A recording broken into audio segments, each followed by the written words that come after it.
At night, I'm a ruthless mafia boss. By day, I put on glasses and become a university professor. But when I showed up for work at the school, the principal asked me to reconsider. Because I'd be teaching the worst class in the school. Their students were either heirs of military families or children of world boxing champions. No teacher had lasted more than 3 days with them. When they heard a new teacher was coming, they even installed an electric shock system at the classroom door. But the next second I kicked the door open, the loud bang made everyone in the room jump. A girl was so startled, she dropped her cup on the lab table. It triggered a small explosion instantly. The students who had just been acting all tough were now in total disarray. They instantly disliked me.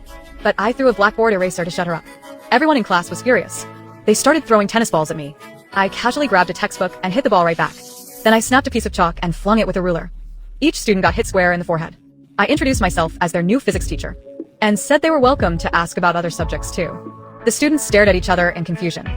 One bully pointed at a math problem on the board, claiming it was a challenge he gave the math teacher and dared me to solve it on the spot. I smiled and casually wrote a few lines of numbers on the board. Everyone started smirking. Turns out the kid's father was a top mathematician. Even he took 7 days to solve the problem.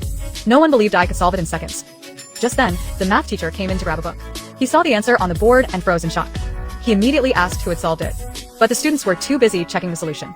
No one paid attention to him when they finished verifying it. They all looked stunned. The student who gave the problem fainted on the spot, wanting to test me further. The students secretly planned to mess with the chemistry teacher that afternoon. At that moment, I was about to walk into the room.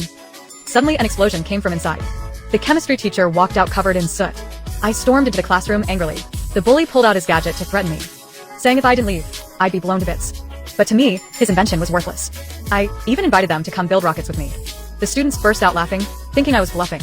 They said if I could build a rocket by hand, they'd start behaving. I took them to the countryside without a word.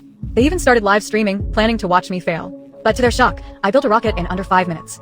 They laughed again, thinking it could never fly. But the next second the rocket shot into the sky and vanished in the blink of an eye, stunned. The students quietly boarded the bus back to school. But on the bus, the bully was still fuming about being shown up. He said he had to get revenge. One of his friends revealed he'd planted a modified bomb under my seat. It only made sound but wouldn't hurt anyone. They all covered their ears and hit the remote. Nothing happened. They hit again and again. Still nothing. That's when I pulled out a jammer and scolded them for wasting time on toys. Told them to go apologize to the chemistry teacher instead. The kids finally quieted down. But then a beeping sound echoed through the bus. I instantly sensed something was wrong. I looked under the seat and found a real ticking time bomb. Everyone screamed for the bus to stop, but the chemistry teacher stopped them. Because the trigger wire was linked to the brakes, if the driver hit the brakes, the bomb would explode immediately. Panic spread across the bus. There were less than 60 seconds left. I stayed calm and grabbed my tools to disarm the bomb.